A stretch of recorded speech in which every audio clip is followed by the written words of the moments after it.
Hi, my name is Rachel Hatterley. I'll be pretty much reading my writing response. It's about Glaucon's argument of how people are born unjust and how people do unjust acts when opportunity strikes, knowing that no punishment is coming their way. So in Plato's writing, The Ring of Gyges, Socrates argues that people are born good, and Glaucon argues that people are born evil and have a tendency to do evil. To back up Glaucon's argument, he explains the tale of a man who finds a ring, and he puts on this ring, and it gives him the power of invisibility, depending on which way he turns the ring. Glaucon makes the argument that if a just man and an unjust man both had this magic ring, both men would give in to their criminal nature. I agree with that to an extent. I think this relates to the HBO series Deadwood, in which Seth Bullock represents Socrates' argument, and the people that Deadwood attract and who live in Deadwood represents Glaucon's theory. And so in the HBO series of Deadwood, Seth Bullock moved to the lawless town Deadwood, South Dakota, to start a hardware store with his friend. The day after Seth moved there, Bill Hickok was murdered. And after this murder, the town of Deadwood realized their need of law enforcement. Seth was the perfect candidate for Deadwood's first sheriff due to his previous job as a sheriff in Montana. And he represents Socrates' argument because he moved to a town where there was no laws, so metaphorically you could say that was his ring of invisibility.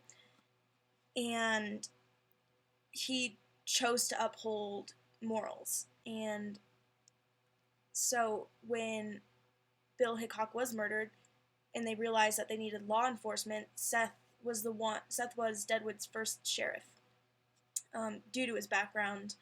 So he was an example of Socrates' argument because he had the opportunity to be unjust, but he still was a voluntary follower of justice, even with the opportunity of no punishment at hand.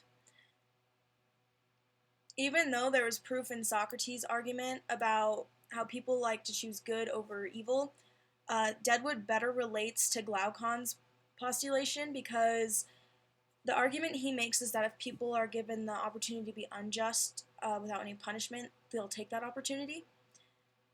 And so the town of Deadwood represents the ring of invisibility by giving any person opportunity to be criminal without punishment. And unless the people decided to punish you themselves, but no like legal punishment or jail time or death penalty unless you got mobbed. But so the town of Deadwood represents the ring of invisibility, and the people that Deadwood attract represents Glaucon theory of people who are taking the opportunity to be unjust. It was actually during a gold rush at the time. There was a gold rush at the time of in Deadwood at the time that this series took place, and so the town was very new and people were illegally moving in. The people that the town of Deadwood attract are a good representation of Glaucon's theory because it attracted mostly males and rough and aggressive people. Definitely watching Deadwood, it's not like modern days at all. You don't hear people talking to each other like they do in Deadwood, and people aren't aggressive in public like that like they are in Deadwood. But so pretty much it attracts people who are willing to commit unjust acts in order to gain wealth and prosperity. And so the series of Deadwood backs up Glaucon's claim because these people are moving to be unjust and to get what they want out of life, doing whatever they have to do to get there.